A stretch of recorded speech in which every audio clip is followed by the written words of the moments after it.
Hello everybody, welcome back. I hope we are well. So, after weeks of non-stop DIYing, wearing decorating clothes and being covered in paint half the time, even swallowing some paint at one point, my living dining space is complete and I feel so much joy and relief. I love my home. I'm so happy with it. So I thought I would show you around, talk about what I did, why I did it, where things are from, but let's go back in time and put everything into context. I bought this house back in 2016 with an ex of mine, and we actually decorated the house really quickly, the whole house really quickly within the first year of us moving in, because I just wanted everything done. And he took some time off work. We got in like tradesmen, the lot, to get it all done. I guess when we were first doing the house up, yes, I had a lot of free reign and could do what I wanted, but everything was me being mindful of him liking it as well. Also, I was like a different person back then. I was still sort of figuring myself out and what I liked and what I didn't like, and probably styling my house in a way that was somewhat trendy, or I don't want to say necessarily in fashion, but a lot of choices I made, I knew deep down wasn't really what I would have loved to have had. It's sort of more of what I should be doing to please him, and just generally what I thought I should be doing. And looking back now, the way that I decorated the living room before was so not me. I went for grey and purple and a gold colour scheme in here, and the dining room was like very white and monochrome and somewhat a little bit industrial with the wooden table and choice of light. Over time, I redecorated the house room by room. Some rooms have been redecorated more than once, but I finally feel like I'm at a point where I am just doing what I love rather than doing things that are safe, that I feel like I should be doing, or doing things in the fear of just in case I get bored of it. Why would I do that? I'm actually doing what my heart wants to do and what I really truly like as an individual. The difference that has made in terms of how much I love my house is, well, it's insane. Every room I walk into now, I'm just like, because it comes from the heart, not from the brain, if that makes any sense. So the first thing that I needed to tackle was, I have this space in my house. It's a hallway, it's a walk-through, but it's quite big. I think it used to be way back in the 50s, like the old kitchen, but my kitchen has been extended and it kind of like trails off the end of the house. But it was always this middle room that I never really had any use for. Like at points I've had a breakfast table in there, like a breakfast bar, I suppose. I've had cabinets in there. I've decorated it various times, but it always was dead space and really frustrating. And I didn't know what to do. Like, I've toyed with the idea of getting extensions done, opening up the back, but obviously things are really, really expensive. So I just opted for actually just knocking the wall through into the dining room to make it like a larger walk-through open plan space. Now, the end result of that hasn't necessarily meant that it's made the dining space any bigger, but what it has done is it's opened up the space for it to flow better and feel more open plan, and it just feel like airy and nice. So that was the first thing that needed to be done. In order to do that, I needed an engineer guy to come over and look at the wall that was going to be knocked down, because I needed to get an RSJ designed and installed for building regs, and just to make sure that my house doesn't fall down. An RSJ, for anyone that doesn't know, is basically a steel beam that goes into the ceiling to hold the house up. And then with that, you get a certificate to say that your house is compliant with building regs. So if I ever wanted to sell this place, I've got the documentation to prove that my house isn't going to fall down and everything's great. So once that had been done and booked in, a builder could come and knock the wall down, and then it was all down to me. After they left, I ripped up the old floors, I ripped up the skirting boards, and I took out this really weird shelving unit which was between the living room and dining room, which, to be honest, I just shoved DVDs in and balanced board games in, and I didn't really use the shelves much other than to put a few candles on, but it was just annoying. And to be honest, it fell off the wall. It was like stuck down, so it wasn't really taxing to get that off, and that went straight into the skip. I actually talked about it before, ripping up the floorboards and all the skirting, because it felt so destructive in this space. Felt really cathartic, because it was the last room to be decorated since my ex-husband.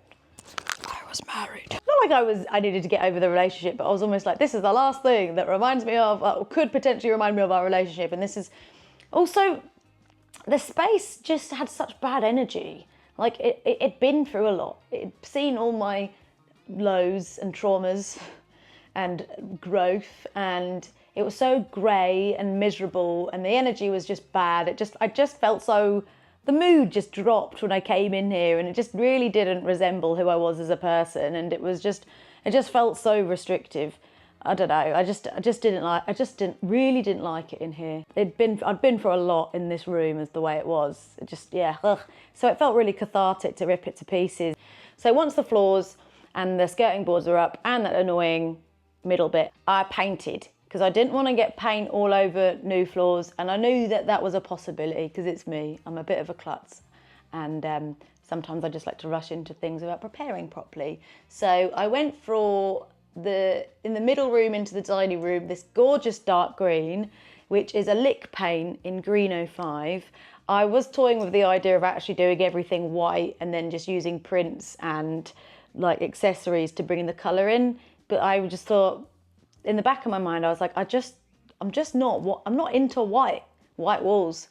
So I took a sample of my floor, I took a sample of wood for the walls, and I went into B&Q, and I was in there for ages putting up colours together, and I finally made my choice. So I've got my dark green, which is green 05 by Lick, and then I also have this orange in here, which is actually a Lick colour, but I got it mixed by Valspar because they didn't have that tin of paint in stock, so I just got them to colour match, and it does work out a little bit cheaper. And to be honest, I think the Valspar paint goes on better than the Lick paint, just from my experience. So I was able to tile the floor, so I wanted to continue the floor tiles from the hallway and the kitchen into here for half of the space for the dining room. That was a little bit tricky because the floor was at slightly different heights, so we had to create a ramp, a slight ramp, you can't really tell, to even it all out. The builder did the little ramp bit for me, but then I tiled the rest of it. I haven't even tiled a flat floor, so let alone a fucking ramp. That wasn't going to happen. Before I could then put my laminate floor down, I wanted to get a new fire surround half thing, so I had to get my fireplace taken out. And my boyfriend's parents have a stonemason, said they kindly made me a lovely bit of granite to put into my fireplace. So once they came and installed that, fireplace could go back in, and then I could lay the laminate. So once the floors were done, it was then time for skirting. Flippin' heck. So I bought the skirting, and I was watching tutorials on how to put skirting boards down. I was watching how to cut 45-degree angles, and the best way to fix it to the wall. I was going to bed thinking about 45-degree angles. How was I going to cut them? At first I bought this little box where you could get a handsaw in and cut it, but because the skirting was taller than the actual saw box, it wasn't going to work. So I found out that my circular saw, you can put on a 45-degree angle, so I was cutting it.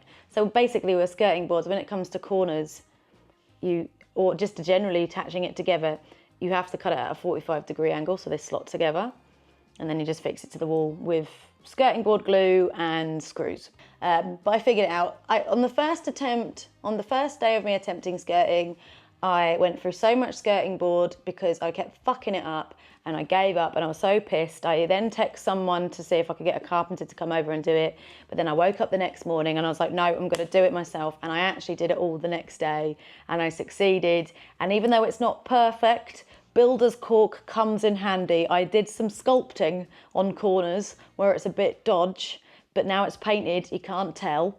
But I did it in the end. I was very, very proud of myself because there's a particular bit of skirting which is on the ramped bit of floor, which I managed to get perfectly. So it ramps and then it goes flat. I'm like, I'm a fucking G, man. Look at me, carpenter. I'm gonna be building arcs in it soon. And the last thing to do in terms of like the DIY decorating was the cladded wall.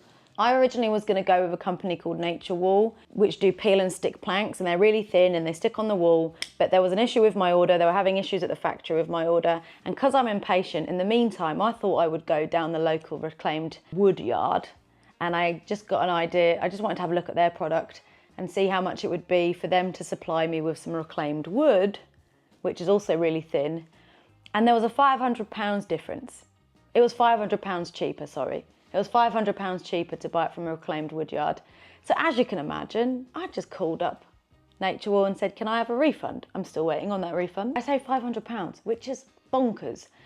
They delivered it 2 days later. They planed it all to make it a bit smoother, and then delivered it to my house 2 days after I went in to have a look. And so I stuck it up. First of all, stuck it up with no more nails, but because it's reclaimed wood and it's all a bit odd and a bit, you know, it's not even in places, where some of the wood may have bowed a bit or was looking like it was gonna fall off any moment, I screwed it on. It is secure on the wall, it's not moving. I made sure that the structural integrity of the room was sound, and it's on. But with me also putting up pictures, that's really helped to make it stay to the wall. And I must admit, I'm so happy that I did it, because I was worried at one point that doing reclaimed wood in a 1950s semi-detached might look a bit try-hard and a bit weird, and that kind of thing only works in period properties. But to be honest, because I've gone full ham with the vibe of the room, it actually works. And I'm really happy with it. After I did the reclaimed wood, I then decided to make my own shelves. So I went to B&Q and I bought some scaffold boards. We took the metal bits off the end. I sanded them down, I varnished them, and then I used some brackets to fix them to the wall. It did take a while to get the brackets and it's sticking to the wall correctly and securely, because we did have an accident where the bottom shelf, which is currently covered in books, fell off and took a load of wall with it, but we fixed that. The bottom shelf is a little bit on the piss, but it ain't going anywhere because I've been going, one end isn't as tight as the other two, and I've been rattling it, it ain't coming down. But the rest of it, I'm so happy with, because it's just like my little odds and sods, bits and bobs shelves. Because I did have a yellow cabinet, which was for all my bits and bobs of my books, and now I've just made it like open as a feature part of the dining room section, and I really love it. So any little trinkets and candles and pictures will just go on them shelves, and I just love it as an addition. There were other things that I had to consider. I needed to get a divider on the floor for between the laminate and the tile. I bought that from a flooring shop in Norwich. He had a fish tank and a really cute dog, and he was very, very helpful on matching the colour and telling me how to install it. So we just had to give it a little bit of a trim.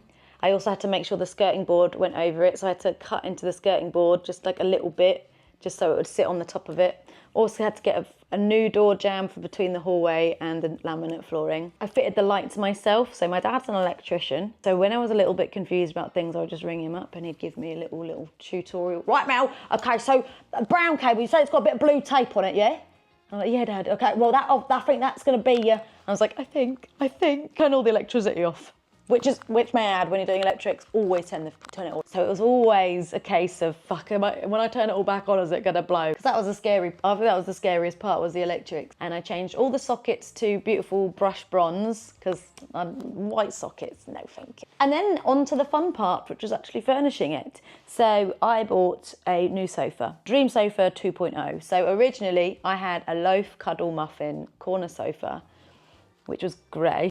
I bought the safe option, and it was my dream sofa in terms of actual sofa size and depth and shape of it. It was beautiful, it's so comfortable, it could fit so many people on it. It was fucking great. But obviously the room made me feel blur, and I didn't like the colour of it. When I first was looking into it, I wanted to get a mustard one or an orange one, but I was like, no, it's got to go with the vibe of the room and it's got to be safe, just in case I change my mind. So I got a fucking grey sofa. And I remember speaking to my mum about this like a couple of months ago when it was all kicking off, and she went, I could have told you at the time when we bought the wrong sofa. And I went, well, why didn't you fucking tell me at the time, so? Anyway, so I bought in the colour that I actually wanted, which is Broken Pot in Clever Velvet. And to be honest, it is so clever, this velvet. Any stains come off straight away. It's so good. I actually got a smaller sofa. I got the medium size, which is 2 sections. It's a modular, so it comes in 2 sections.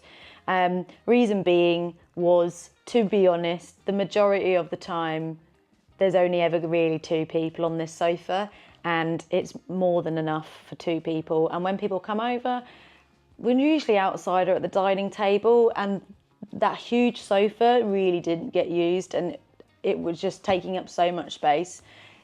On the odd occasion, maybe once a year, it would get fully used, but it isn't worth not having the space in my house to accommodate one gathering a year. So I just fucked that idea off and just want something that was suitable for me. And that is actually one thing that I will tell you is when it comes to your house, make changes or do things to your house to suit you personally, not other people, unless obviously you're in a family and you've got other people to consider. But if it is about you and your partner or you or whoever that you may live with, just do the stuff that makes you happy, is good for your soul and serves you personally as a person. It doesn't need to make sense. It doesn't need to fit in with societal norms or all of that shit, or what's in trend, what's trending, what's in fashion, or don't worry about if you might get bored of it, because if it's something that you love, you probably won't get bored of it because it comes from here, not here. And then the rest of it, I actually just might as well walk you around the room so you can see, and I'll just tell you where everything is from and the choices that I've made. Let's do a little bit of POV. So walking in from dining room side, this is the new open space, and you can see how this may have been such a waste of space with a wall like being here. It was just a walk through and it was really hard to know what to do with it. So first of all, I have got this leaning standing mirror, which was originally by the front door hanging up, but I wanted to bring it in here to just, I don't know, bounce a bit of light around. Also, it's great for looking at your outfit. It was a silver frame, but I sprayed it gold, and that is fixed to the wall, but it is leaning, so it ain't gonna fall over and kill anyone anytime too soon. And then I've got my plant, which is a little bit all over the place, but he's growing some new leaves, so he's cool. And then over here, we've got the dog bed, which has always been here, but I've got a new little blanket for the top to fit in more. Hello, my babies. Hello, gorgeous. And then I've got their two little cowgirl hats and a sparkly sausage dog, and then this little print of them. I am thinking maybe of doing some shelves here as well, and like putting their treat basket on it and like a little pet corner with just like portraits of them everywhere, just so it's like the girls' little corner, but that will be a project soon. This also is a shit cupboard. I'm not going to open it because it will all fall on me, but that's another project that I'm going to do soon. I'm going to get glass doors, fluted glass doors, and make like a liquor cabinet. So I've got big plans for that because currently it's just full of crap. We go through here into the dining room. I got this print, which is from number 19 in Norwich, which is amazing for screen prints and art prints from loads of different artists. And that's an A1 print.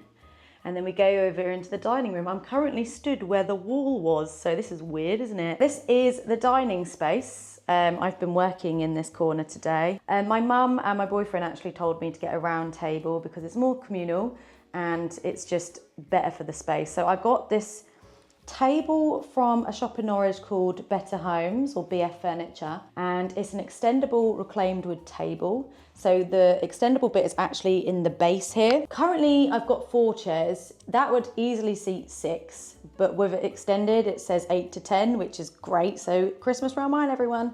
And then I got these gorgeous brass and tan leather seats from a website called Cult Furniture. I thought that these are also, 1, an absolute bargain, and 2, they don't look like they're a bargain. I love this sort of studded detailing around the top here. The light is from Dunelm, and also the light fitting is from Dunelm. Just this hanging pendant light, and also the bulb is from Dunelm. I wanted something that was relatively low that would go above the table. It is on the piss a bit. I can't work out why. We'll just forget about that. Then I've got all my trinkets on the side. This is what I got from my grandparents, but they've passed away, but this is what I kept of theirs. And then just my little trinkets on the side. I've got this lovely little frame from Oliver Boner. Got my weird crocodile head from Florida, and then just some little bits. I got this vase and pampas from Dunelm. There's some pipes here, which were really ugly. So I boxed them in with the reclaimed wood, with MDF, and then on top of the reclaimed wood. And then because I also have a light switch for the outdoor light, I might put a door over it, but I'm still debating that. But that basically turns the outdoor light on. But I might just leave a little hole there because you can't really notice it. But I also used the same method to box in all of the piping around the bottom of the radio, which I did myself with my own carpentry skills. I'm a genius. And then here are the shelves. So as you can see, it is just full of all my little trinkets and bits. And I've got my plant there, all from various places and things I've collected over the years, and picture frames, all the people that I love. I recently got this little striped candle from Asda. And these little cute little flower pots are from Next Home. This new neon, which is from the same shop that I bought my dining table from in the acrylic. And then I've just got my wonky bookshelf, which is fine, I swear. And then we move on into the living room. So we'll start down here as we're here. This basket for the plant is from Dunelm, and I've just got a palm in there. This is a really big palm. It's the biggest palm in B&Q. Also still really good value for money. I was like, well, I'm fucking taking that. On the floor, we have got my cow print rug. I actually can't remember where this one was from because I've had it years, but they do this exact one in Dunelm. So maybe it was Dunelm. I've got a feeling this one might be IKEA, but they do this in Dunelm now, so get your hands on it. And then this rug is from Rug Vista. I was looking at Ruggable rugs, was $4.99. I got this one from Rug Vista for $1.60. It's a 2x3 meter rug. I was like, well, yeah, I'm getting that one. I was a little bit nervous, thought it might be shit, but it's not. It's actually perfect and it's really flat. So it's great for if you want to have furniture over it and you don't want to trip. Back to the wall. So I've had this neon for years, but it's a custom made neon from a website called Bag and Bones. I've named him Scully. If I want to ask you know who to turn him on or off, I go, okay, turn Scully on. And that one's called The Flowers. Then I have got these skulls, all these little antlers. I've had them years as well from various different taxidermy places. And then we go over to our prints. So I love a gallery wall, just love them so much. So I'll quickly talk you through them. So this one, this coffee one was a gift for my birthday from my friend Marika. This one, Norwich folk are hotter than Coleman's, is from Rizzo. They're a local printers. And then I got Mick Jagger, which I've also had years from We Built This City. This is like 78 out of 100 prints. So it's proper limited edition. I think they still sell it though. This one I got in Canada. Then we've got this tiger print, which was a gift from my boyfriend, but it was from number 19 in Norwich. And then this is, it was an artist from a shop in Brighton that I got.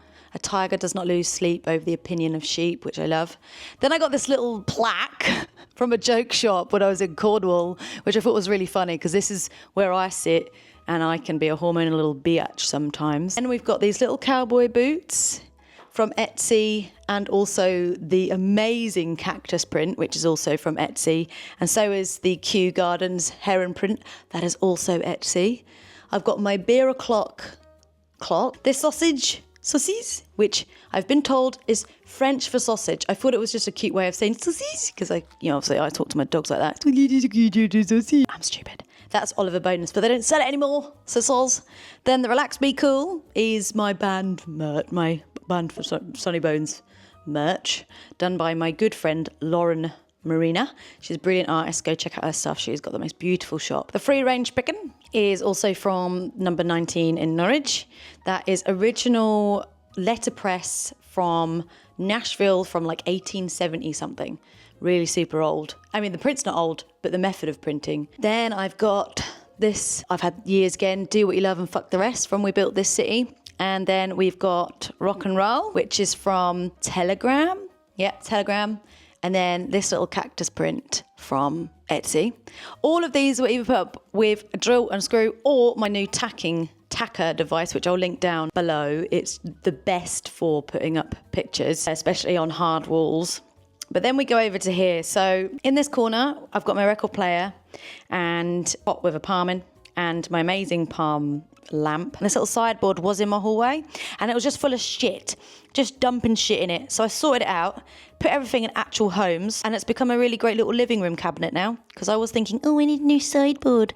No, just repurpose one that you already have. So this is a good little space for that. And then we go over to my windowsill, and I really wanted the windowsill to be covered in plants and candles and like incense and all sorts of stuff. So I've got a variety of different plants. Got a little candle dish here, and I've got my moon lamp which I got from Asda. And then I have my incense burner. Hey up, he's not burning in my dragon. This is a little bit of a joke present, but we got this dragon in Manchester recently. I went to my boyfriend, oh my God, I love it. And he bought it for me. And I went, why did you buy me that? He went, you loved it. I was kind of joking, but now I do love it because you bought it for me. In the incense corner, which gets dusty. I need to give that a little bit of a hoover. This isn't a cactus, it's a succulent, but it looks like one. And this leafy boy, which I moved from the kitchen area into here. Then we've got my records and this amazing cow print chair or goat skin, I'm not sure which one, from the same shop that I bought the dining table from. It was in clearance. It's a tiny little chair, but it fits the little corner perfectly. And then the living room dog bed. I mean, their dog bed is literally around the corner, but they need somewhere to come so they can be with us when we're watching TV. Oh, by the way, the cushion is from a garden centre called Knot Cuts. And then we go over to the sofa in all of its glory. It's so comfortable. The cushions are from Oliver Bonus and the throw is from Dunelm. I have to have a little throw on a sofa. I can't just sit on a naked sofa. It weirds me out. Because I'm strange. I'm sorry. And then over this side is the orange wall with the TV. I've got my little Swoon Editions TV cabinet, which I've had years. And my Oliver Bonus marble coffee table that I've also had for years. But they just work in here. They work. They work with the purple, but they work with this as well. And then, yeah, I've got my little globe lamp, a Himalayan salt lamp, a candle, and then that cute little picture frame from Oliver Bonus. And then over here, we've got my lovely new bit of granite for the fireplace. Now, it doesn't have a half sitting in front of it because I'm getting a removable one. I'm getting another bit of stone cut, and it basically acts like a chopping board. So when you light a fire, you only need to put it down for when the fire's lit. So I don't need to have one sticking out all the time to stub toes on. So that will just be up and down every time I need to light a fire. The half will go down. The mantle, which currently, as a piss take, I have got my old school photos on. They're not going to live there permanently, but I was just laughing at how dorky I looked. And then we have King Curtis, because he's a saint. And little cowboy boot. And then over here, we've got my antlers. They're living up there. But this is just how it all flows together. And I'm so happy with it. It's so cozy. It just makes sense. My only regret is that I didn't do it sooner. Knocking this wall through, I wish I just did that right from the get-go. Because it just makes so much sense. Because I'm here in my lounge. I want to get up and make a cup of tea. Or will I just have to walk through here. Hello. And then I'm here in my kitchen. It just flows. We're flowing. And then I can be in here. I can talk to people. I can stand in my kitchen and chat to people. They're at the table or on the sofa. It just makes sense. This is the space. It's going to be really difficult for me to want to leave the house now. But yeah, all the links for everything will be in the description. I hope you enjoyed. See you soon. Bye.